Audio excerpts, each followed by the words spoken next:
Thank you, everybody. Thank you. Everybody have a seat. Thank you. Thank you so much. Hello, Stanford. It is great to be in California and back in beautiful Palo Alto. You know, coming here always makes me want to go back to college. Although an 18-year-old Barack Obama would not have gotten in. I got more serious later. I want to thank the Cyber Policy Center here at Stanford for hosting this event. I want to thank Tiana for that outstanding introduction and for all the work that you are doing. I want to thank a great friend and remarkable public servant and ambassador to Russia during very difficult times, and one of my top advisors, Michael McFaul, for being here. You know, Michelle and I set up the Obama Foundation to train the next generation of leaders, and I think you saw in Tiana the example of the kind of remarkable leadership that's out there with the talent and vision to lead us forward as long as old people get out of the way. During some of the darkest days of World War II, American philosopher Reinhold Niebuhr wrote the following: "Man's capacity for justice makes democracy possible, but man's inclination to injustice makes democracy necessary." We're living through another tumultuous, dangerous moment in history. All of us have been horrified by Russia's brutal invasion of Ukraine. A nuclear-armed despot's response to a neighboring state whose only provocation is its desire to be independent and democratic. An invasion of this scale hasn't been seen in Europe since World War II, and we have all witnessed the resulting death and destruction and displacement in real time. The stakes are enormous, and the courage displayed by ordinary Ukrainians has been extraordinary and demands our support. Unfortunately, the war in Ukraine isn't happening in a vacuum. Vladimir Putin's aggression is part of a larger trend. Even if similar levels of repression and lawlessness and violence and suffering don't always attract the same levels of tension if they happen outside of Europe. The fact is, autocrats and aspiring strongmen have become emboldened around the globe. They're actively subverting democracy. They're undermining hard-won human rights. They're ignoring international law. Worse yet, democratic backsliding isn't restricted to distant lands. Right here in the United States of America, we just saw a sitting president deny the clear results of an election and help incite a violent insurrection at the nation's capital.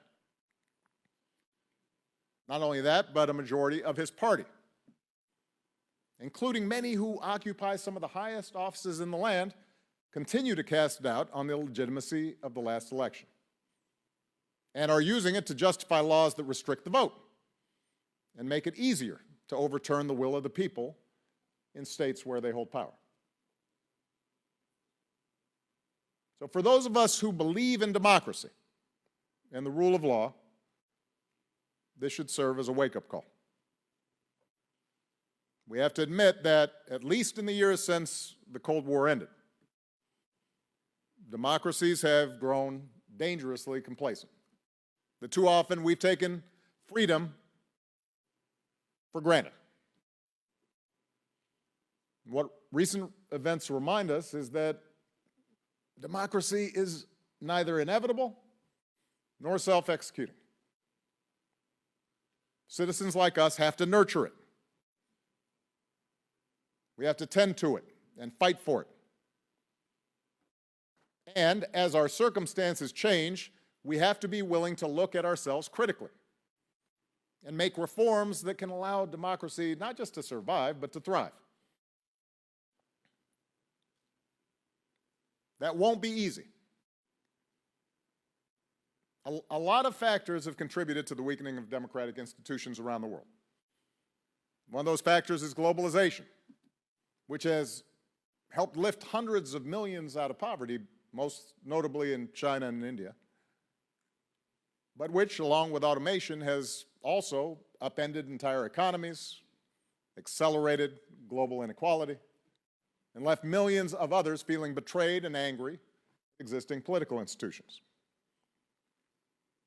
There's the increased mobility and urbanization of modern life, which further shakes up societies, including existing family structures and gender roles. Here at home, we've seen a steady decline of the number of people participating in unions, civic organizations, and houses of worship,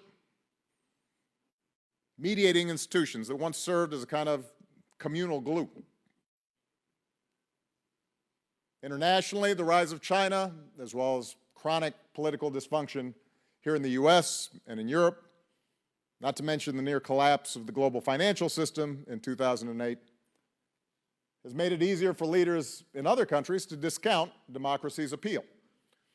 And as once marginalized groups demand a seat at the table, politicians have found a new audience for old-fashioned appeals to racial and ethnic, religious, or national solidarity.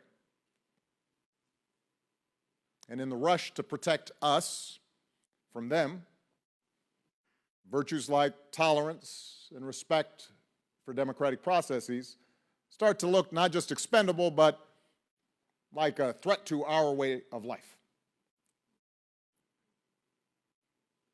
So if we're going to strengthen democracy, we'll have to address all of these trends. We'll have to come up with new models for a more inclusive, equitable capitalism. We'll have to reform our political institutions in ways that allow people to feel heard and give them real agency. We'll have to tell better stories about ourselves and how we can live together despite our differences. And that's why I'm here today, on Stanford's campus in the heart of Silicon Valley, where so much of the digital revolution began. Because I'm convinced that right now, one of the biggest impediments to doing all of this, indeed one of the biggest reasons for democracy's weakening, is the profound change that's taken place in how we communicate and consume information.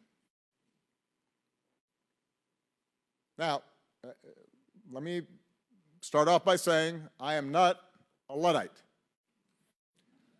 Although it is true that sometimes I have to ask my daughters how to work basic functions on my phone.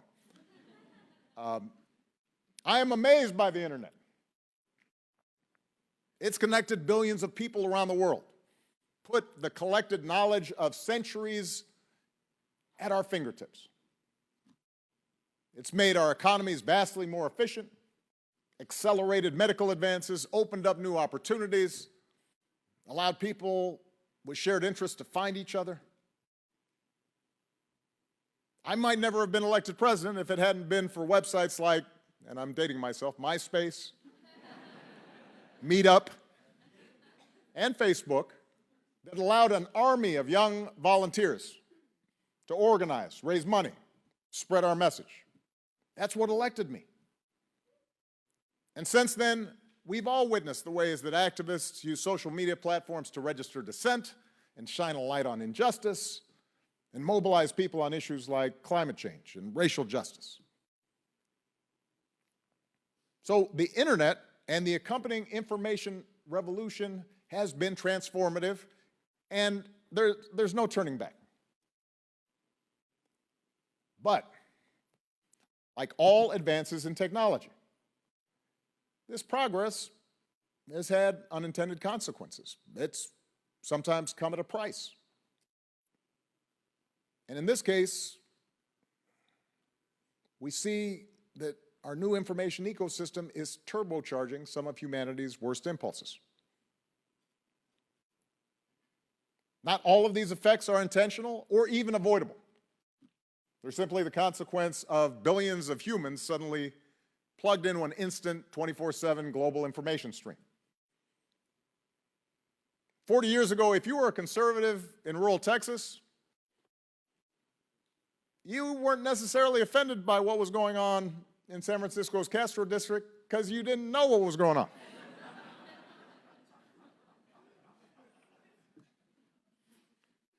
If you lived in an impoverished Yemeni village, you had no insight into the spending habits of the Kardashians. For some, such exposure may be eye-opening, perhaps even liberating, but others may experience that exposure as a direct affront to their traditions, their belief systems, their place in society. Then you have the sheer proliferation of content and the splintering of information and audiences.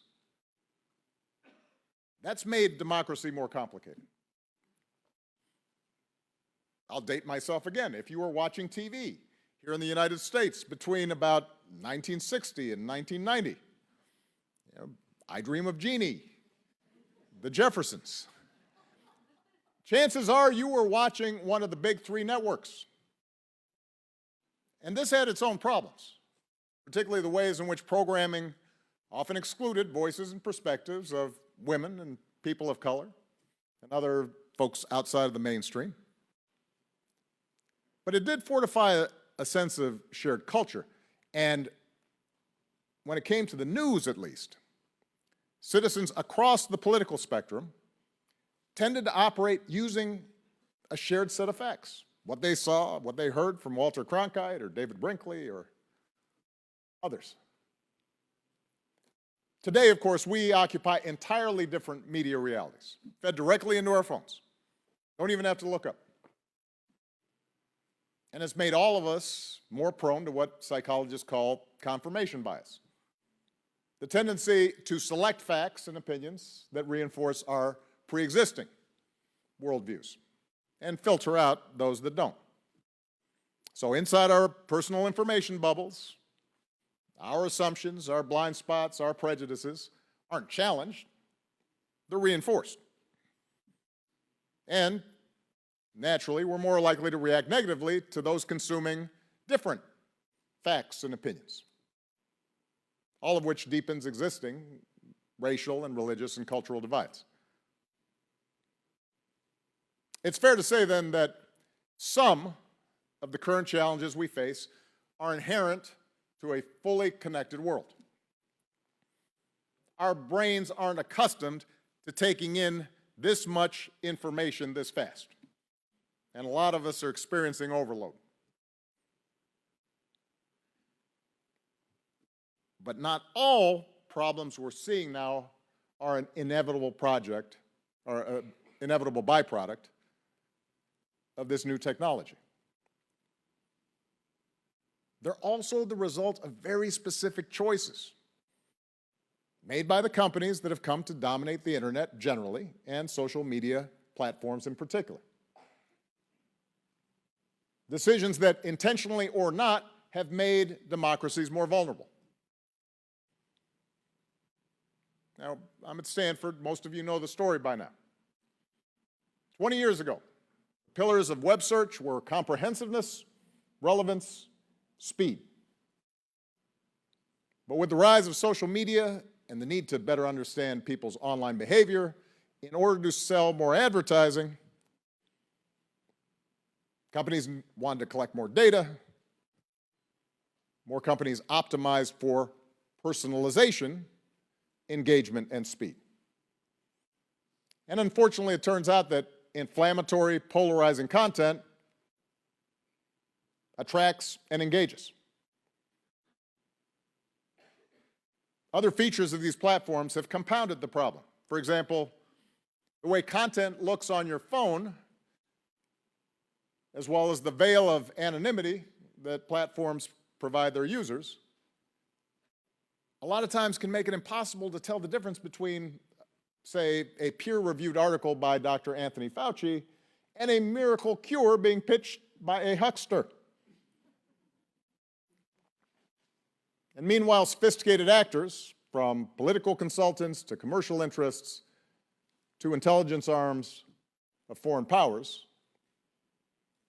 can game platform algorithms or artificially boost the reach of deceptive or harmful messages. Of course, this business model has proven to be wildly successful. For more and more of us, search and social media platforms aren't just our window into the internet, they serve as our primary source of news and information. No one tells us that the window is blurred, subject to unseen distortions and subtle manipulations. All we see is a constant feed of content where useful, factual information and happy diversions and cat videos flow alongside lies, conspiracy theories, junk science, quackery, white supremacist, racist tracts, misogynist screeds. And over time, we lose our capacity to distinguish between fact, opinion, and wholesale fiction. Or maybe we just stop caring. And all of us, including our children, learn that if you want to rise above the crowd, above the din, if you want to be liked and shared, and yes, go viral, then peddling controversy, outrage, even hate, often gives you an edge.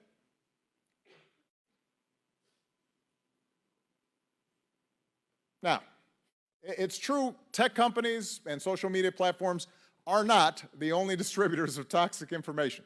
Promise me. I promise you, I spend a lot of time in Washington. In fact, some of the most outrageous content on the web originates from traditional media. What social media platforms have done, though, thanks to their increasing market dominance and their emphasis on speed, is accelerate the decline of newspapers and other traditional news sources.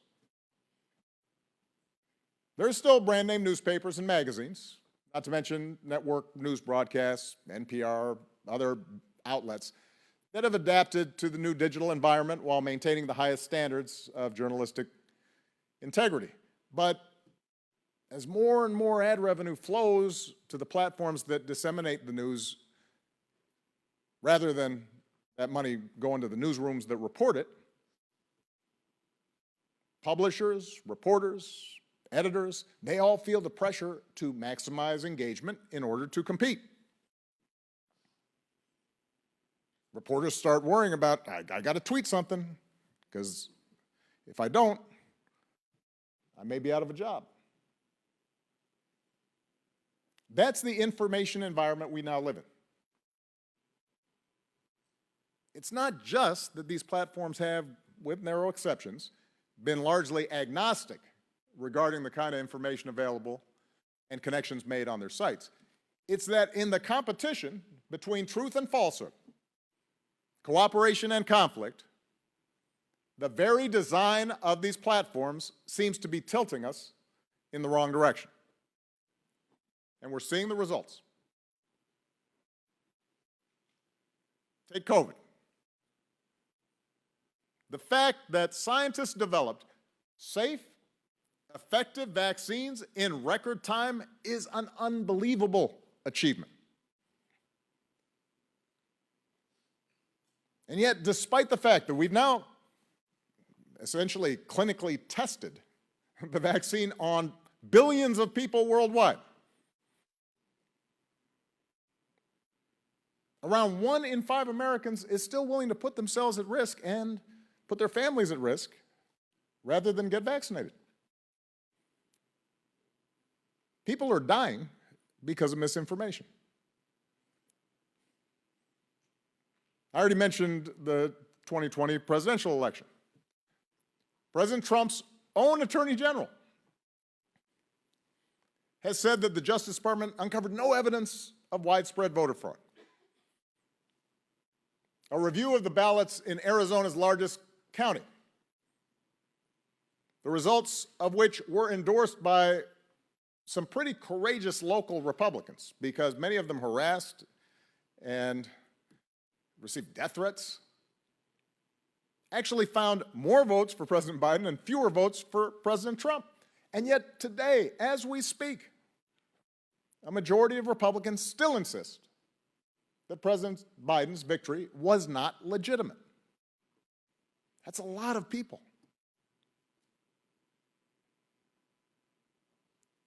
In Myanmar, it's been well documented that hate speech shared on Facebook played a role in the murderous campaign targeting the Rohingya community. Social media platforms have been similarly implicated in fanning ethnic violence in Ethiopia, far-right extremism in Europe. Authoritarian regimes and strongmen around the world, from China to Hungary, the Philippines, Brazil, have learned to conscript social media platforms to turn their own populations against groups they don't like, whether it's ethnic minorities, the LGBTQ community, journalists, political opponents. And of course, autocrats like Putin have used these platforms as a strategic weapon against democratic countries that they consider a threat.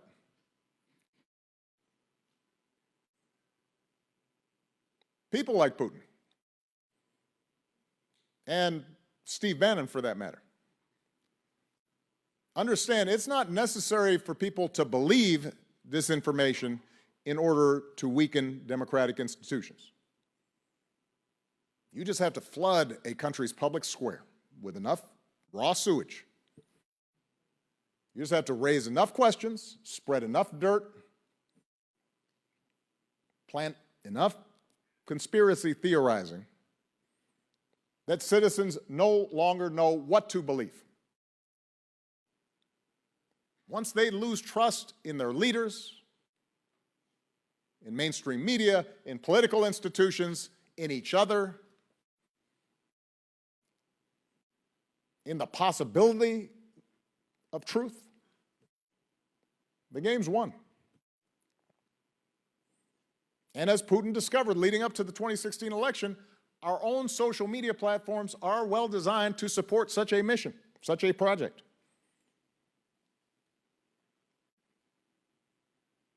Russians could study and manipulate patterns in the engagement ranking system on a Facebook or a YouTube. And as a result, Russian state-sponsored trolls could almost guarantee that whatever disinformation they put out there would reach millions of Americans. And that the more inflammatory the story, the quicker it spread. Now, I've been writing my memoirs lately, including reflections on events leading up to that election. The regrets I have, the things I might have missed. No one in my administration was surprised that Russia was attempting to meddle in our election. It had been doing that for years. Or that it was using social media in these efforts. Before the election, I directed our top intelligence officials to expose those efforts to the press and to the public. What does still nag at me, though, was my failure to fully appreciate at the time just how susceptible we had become to lies and conspiracy theories. Despite having spent years being a target of disinformation myself. Putin didn't do that. He didn't have to. We did it to ourselves.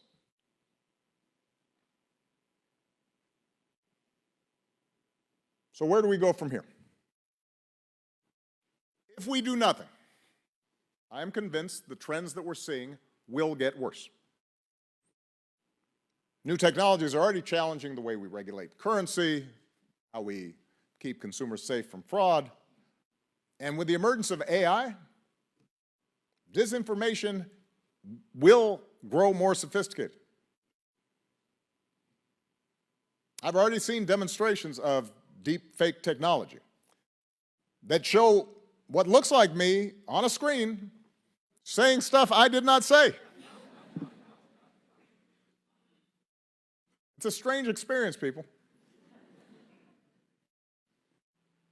Without some standards, implications of this technology for our elections, for our legal system, for our democracy, for rules of evidence, for our entire social order are frightening and profound.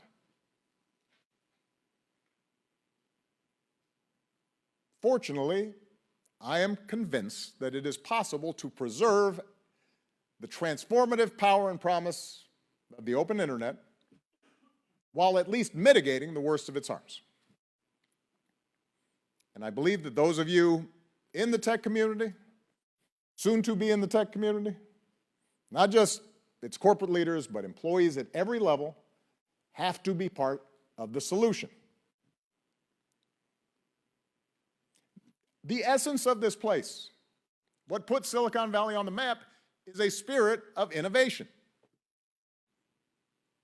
It's what led to the globally integrated internet, all its remarkable applications. What we've now learned is the product has some design flaws. There's some bugs in the software. We don't have to just leave it like that. Through the same spirit of innovation, we can make it better. So I want to make some general suggestions for what that work might look like. But before I do, let me offer a few stipulations so we don't get bogged down in some well-worn, not always productive arguments. Number one, media companies, tech companies, social media platforms did not create the divisions in our society, here or in other parts of the world. Social media did not create racism or white supremacist groups. Didn't create the kind of ethno-nationalism that Putin's enraptured with. It didn't create sexism, class conflict, religious strife, greed, envy, all the deadly sins. All these things existed long before the first tweet or Facebook poke.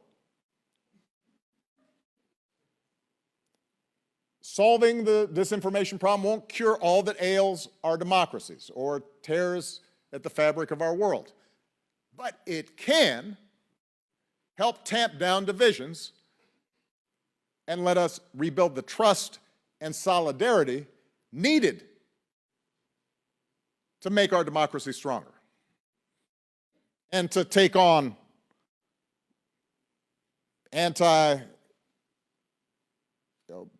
women mentalities and deal with racism in our societies and build bridges between people. It can do that.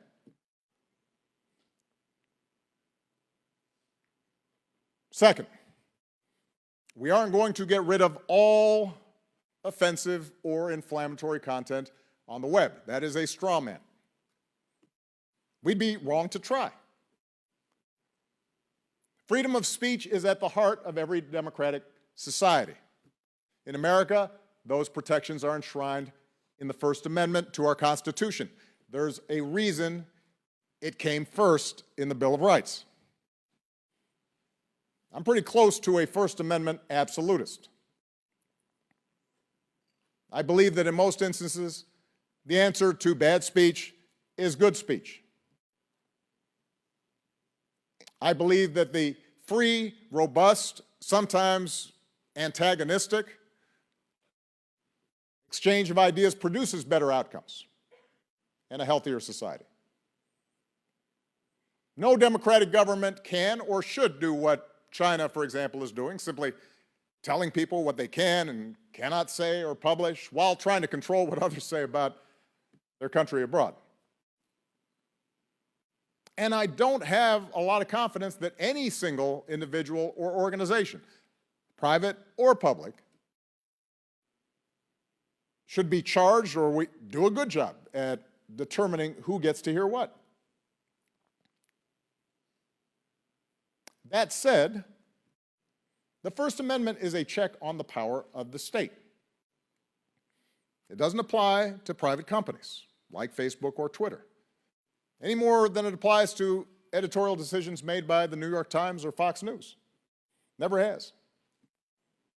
Social media companies already make choices about what is or is not allowed on their platforms and how that content appears, both explicitly through content moderation and implicitly through algorithms. The problem is we often don't know what principles govern those decisions.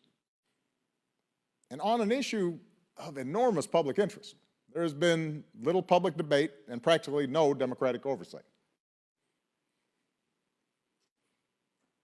3, any rules we come up with to govern the distribution of content on the internet will involve value judgments. None of us are perfectly objective. What we consider an unshakable truth today may prove to be totally wrong tomorrow. But that doesn't mean some things aren't truer than others, or that we can't draw lines between opinions, facts, honest mistakes, intentional deceptions. We make these distinctions all the time in our daily lives. At work, in school, at home, in sports. And we can do the same when it comes to internet content, as long as we agree on a set of principles, some core values to guide the work. So, in the interest of full transparency, here's what I think our guiding principles should be. The way I'm going to evaluate any proposal touching on social media and the internet is whether it strengthens or weakens the prospects for a healthy, inclusive democracy, whether it encourages robust debate and respect for our differences, whether it reinforces rule of law and self-governance, whether it helps us make collective decisions based on the best available information, and whether it recognizes the rights and freedoms and dignity of all of our citizens. Whatever changes contribute to that vision, I'm for. Whatever erodes that vision, I'm against. Just so you know.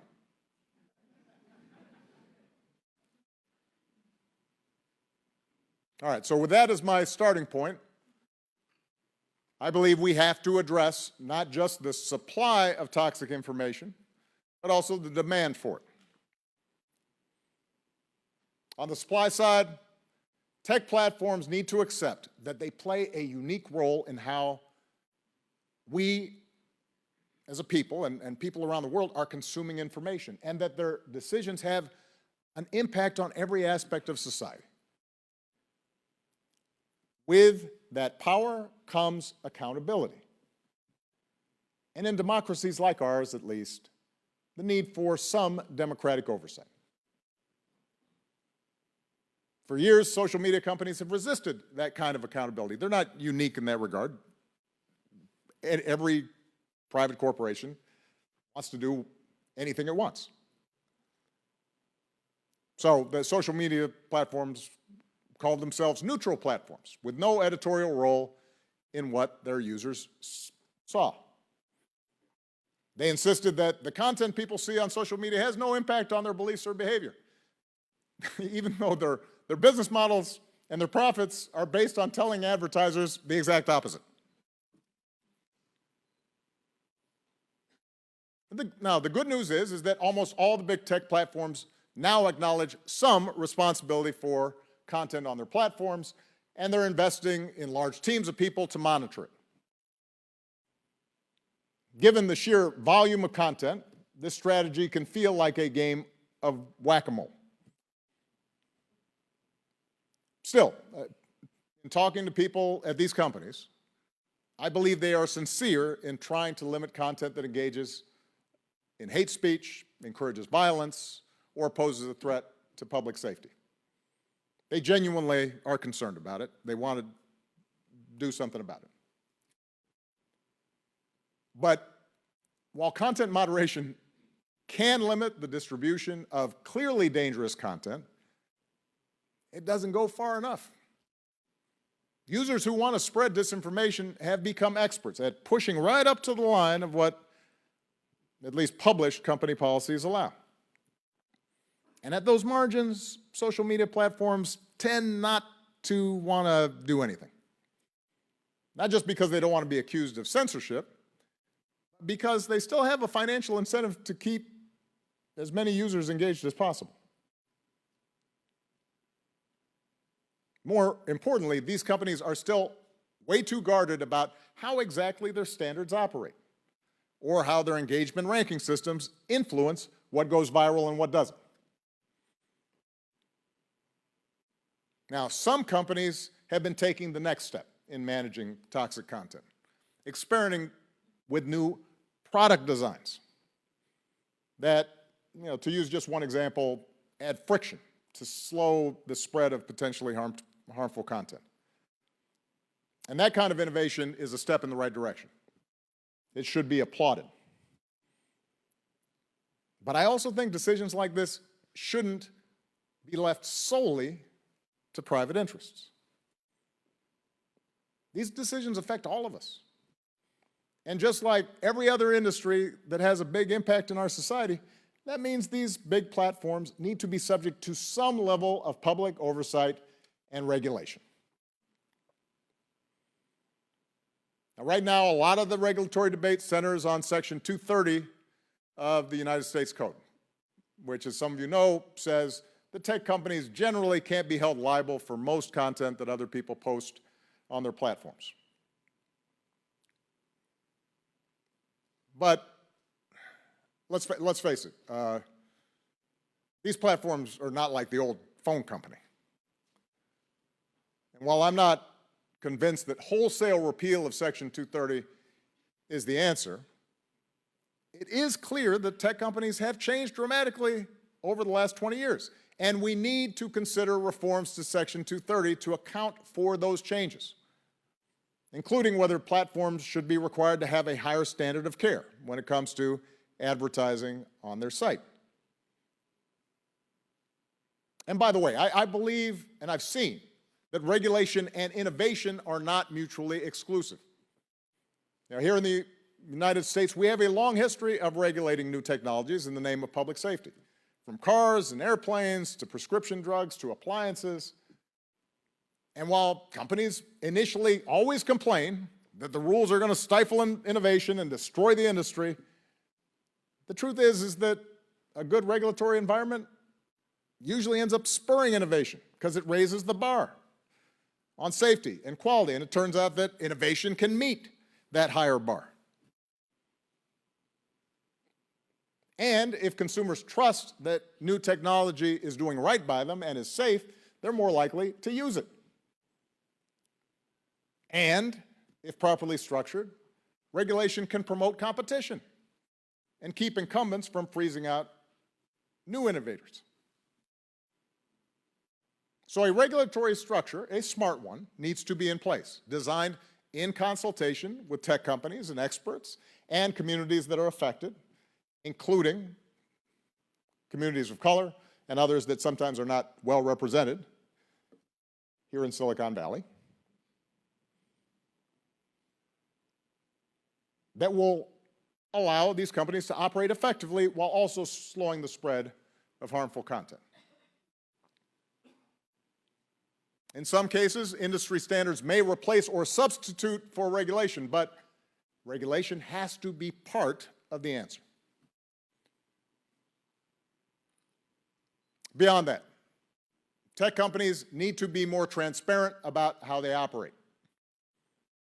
So much of the conversation around disinformation is focused on what people post. The bigger issue is what content these platforms promote. Algorithms have evolved to the point where nobody on the outside of these companies can accurately predict what they'll do, unless they're really sophisticated and spend a lot of time tracking it, and sometimes even the people who build them aren't sure. And that's a problem. In a democracy, we can rightly expect companies to subject the design of their products and services to some level of scrutiny.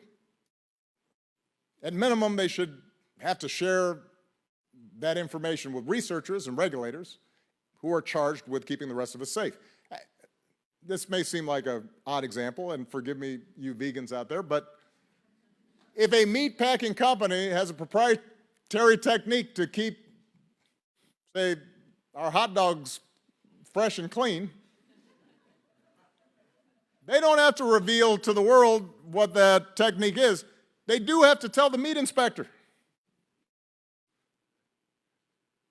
In the same way, tech companies should be able to protect their intellectual property while also following certain safety standards that we as a country, not just them, have agreed are necessary for the greater good. And we've seen this as part of the Platform Accountability and Transparency Act that's being proposed by a bipartisan group of senators here in the United States. Doesn't happen often. And we've also seen it negotiated in Europe as part of the European Union's Digital Services Act. Again, we don't expect tech companies to solve all these problems on their own. There are folks in these companies and in this community who have shown extraordinary good faith in some cases, but that's not enough.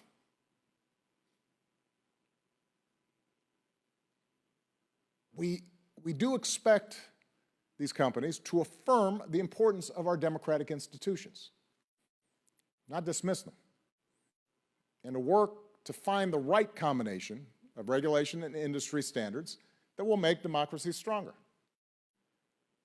And because companies recognize the often dangerous relationship between social media, nationalism, domestic hate groups, they do need to engage with vulnerable populations about how to put better safeguards in place to protect minority populations, ethnic populations, religious minorities, wherever they operate. So, for example, in the United States, they should be working with, not always contrary to, those groups that are trying to prevent voter suppression. That specifically has targeted black and brown communities. In other words, these companies need to have some other North Star other than just making money and increasing market share. Fix the problem that, in part, they helped create, but also to stand for something bigger. And to the employees of these companies and to the students here at Stanford who might well be future employees of these companies, you have the power to move things in the right direction. You can advocate for change, you can be part of this redesign, and if not, you can vote with your feet and go work with companies that are trying to do the right thing. So that's on the supply side. Now, let's talk about the demand side of the equation. It starts with breaking through our information bubbles. Look, I understand that there are a whole bunch of people in this country who have views diametrically opposed to mine. I promise. They tell me all the time. I get it. I'm not suggesting that all of us have to spend our days reading opinions we disagree with or looking for media stories that fundamentally don't share our values. But it is possible to broaden our perspectives. Yeah, an interesting study came out recently, and this is just one study, so take it with a grain of salt. The researchers paid a large group of regular Fox News watchers to watch CNN for almost a month. And these were not swing voters. These were hardcore, Hannity, Carlson fans, right? They're right there.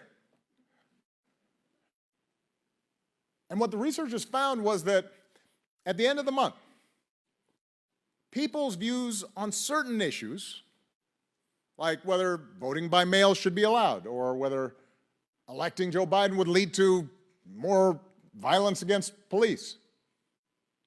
On some of these issues, their views had changed by 5, 8, 10 points. These people didn't suddenly turn into liberals. I'm sure they still don't like me. But at the margins, they had reshaped their perspectives in meaningful ways. Studies like this show our opinions aren't fixed. And that means our divisions aren't fixed either.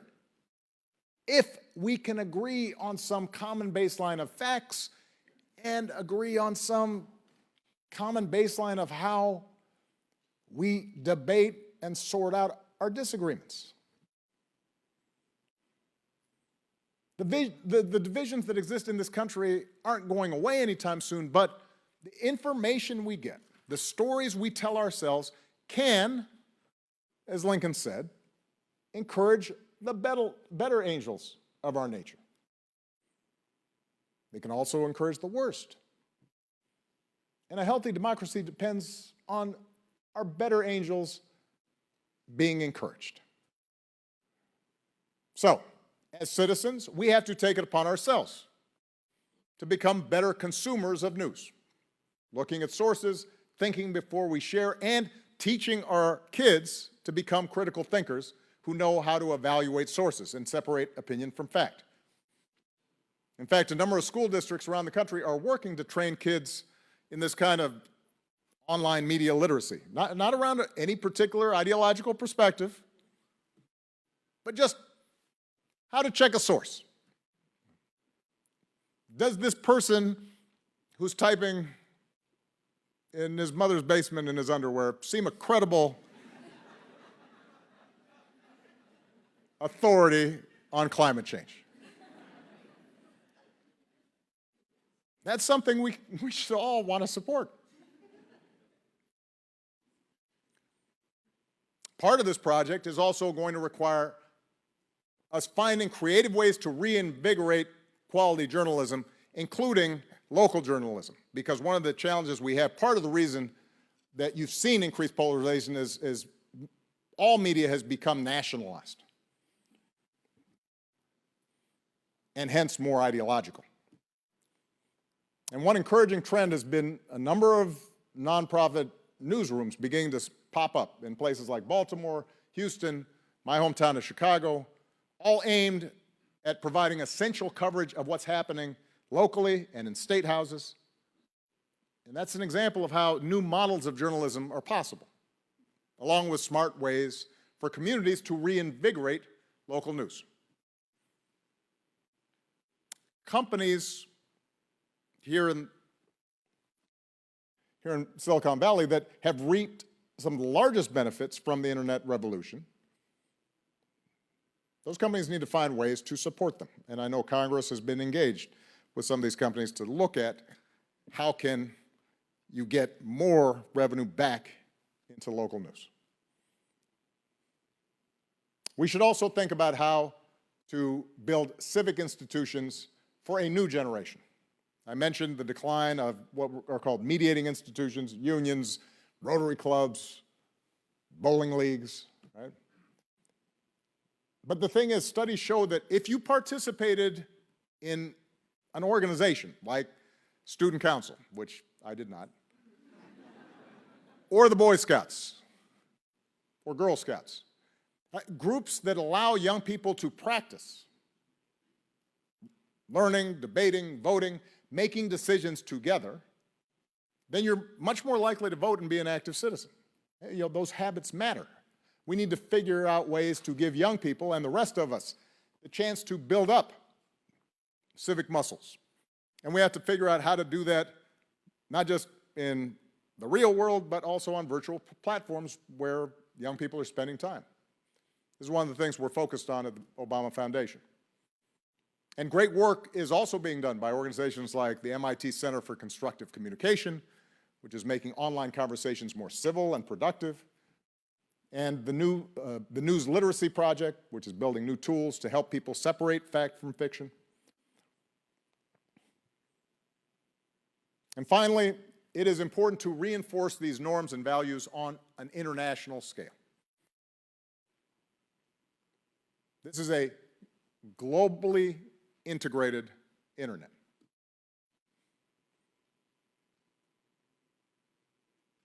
There's value in that, but it means that as we're shaping rules, we have to engage the rest of the world. Countries like China and Russia have already tried to paint democracy as unworkable, and authoritarianism is the only path to order. China's built a great firewall around the internet, turning it into a vehicle for domestic indoctrination and surveillance. And now they're exporting some of those same technologies, those same, with similar product designs to other countries. In Russia, Putin has weaponized ethno-nationalism through disinformation, waging hate campaigns against domestic opponents, delegitimizing democracy itself, and of course he's escalated such efforts as part of his war in Ukraine. As the world's leading democracy, we have to set a better example. We should be at the lead on these discussions internationally, not in the rear.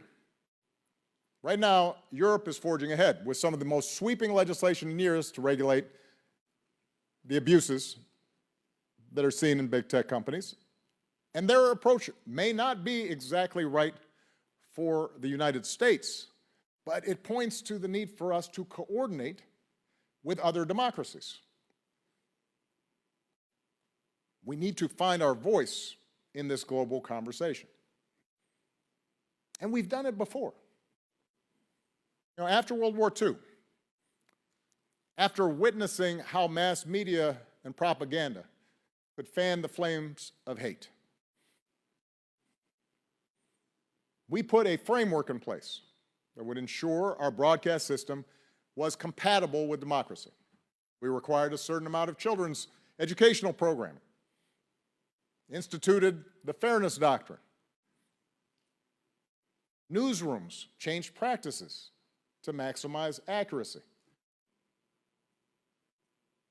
And the task before us is harder now. We can't go back to the way things were with 3 TV stations and newspapers in every major city, not just because of the proliferation of content, but because that content can now move around the world in an instant. And yes, our societies are far more polarized today than they were in the 50s and 60s, right after the war. And yes, progress will require trade-offs and hard choices, and we won't get it right all at once, but that's how democracy works. I'm not going to strain this metaphor, but if you think about the U.S. Constitution as software for running a society, really innovative design, it too had some pretty big initial bugs. Slavery.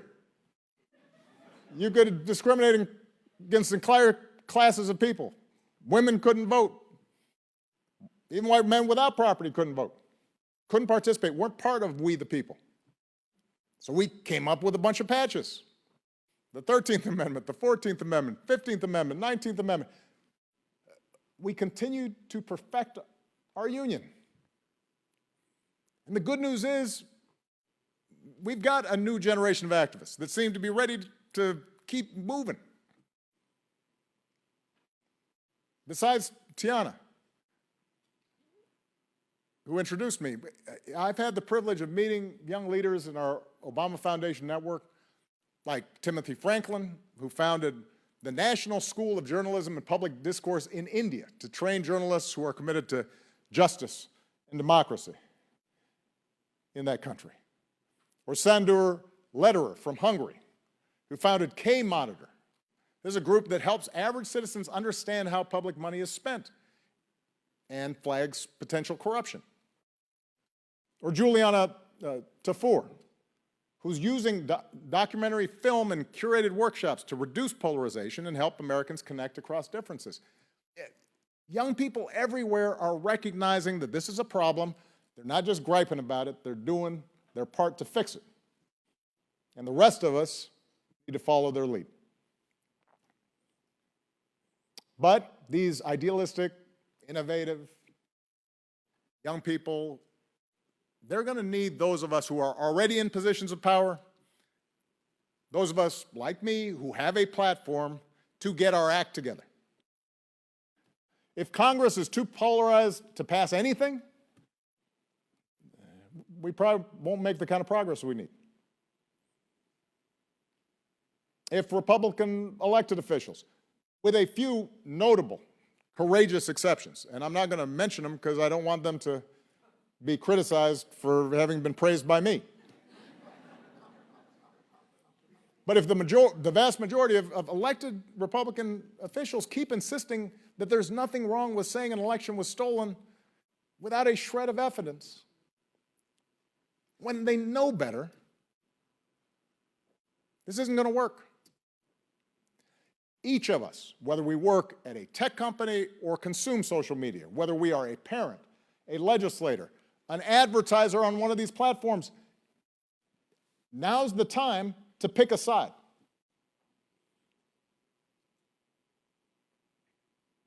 We have a choice right now.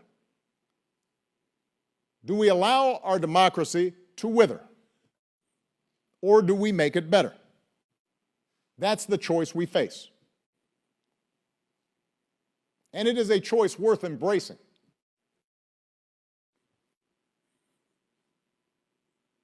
You know, in the early days of the internet and social media, there was a certain joy in finding new ways to connect and organize and stay informed.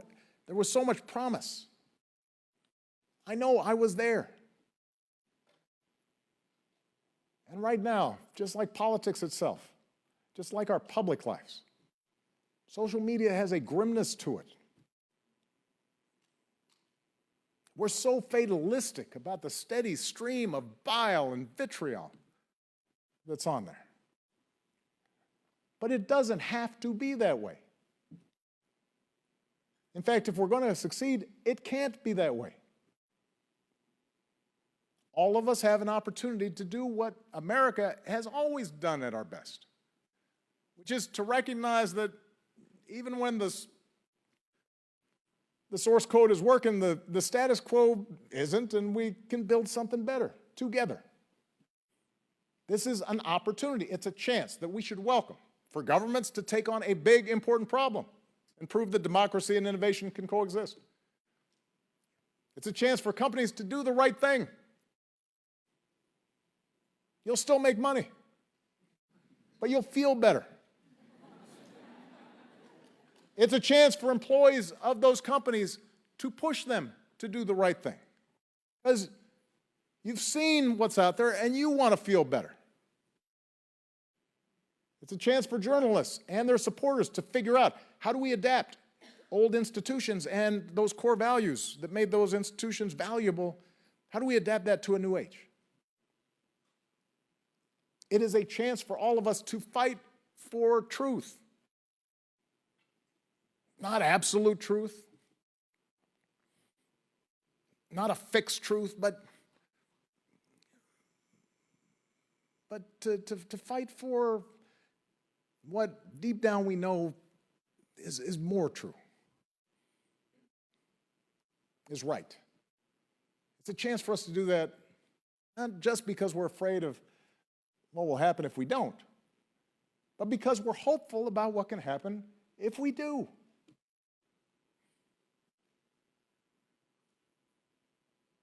You know, over the last couple of months, we've seen what it looks like when a society loses the ability to distinguish truth from fiction. Mike McFaul and I were talking backstage, and my first time in Moscow as president, we gathered with all these civic activists.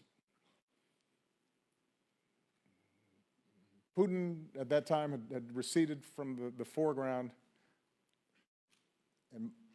and you had all these folks who were working to make Russia better, and we were reminiscing and thinking about that moment of possibility and what might have happened to him.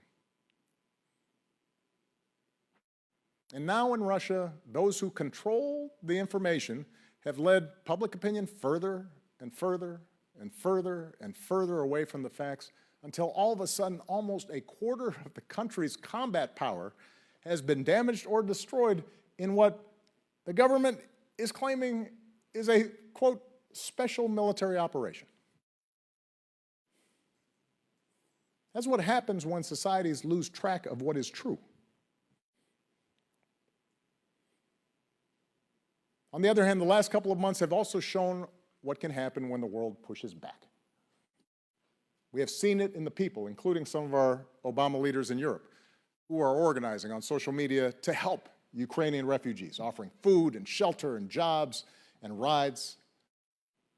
We've seen it in an IT army of volunteers who work to break through Russia propaganda and reach out to mothers of Russian soldiers, asking them to call on Putin to bring their sons home. And we've seen it in the combination of old and new media, like a viral image of a Russian TV editor walking into a live shot with a handwritten sign calling for an end to the war. The handwritten sign was a tool. TV is a tool. The internet is a tool. Social media is a tool. At the end of the day, tools don't control us. We control them, and we can remake them. It's up to each of us to decide what we value, and then use the tools we've been given to advance those values. And I believe we should use every tool at our disposal to secure our greatest gift: a government of, by, for the people, for generations to come. And I hope you agree with me, and I look forward to you joining in the work. Thank you very much, everybody. All right. Thank you. Thank you. Thank you. Thank you, guys.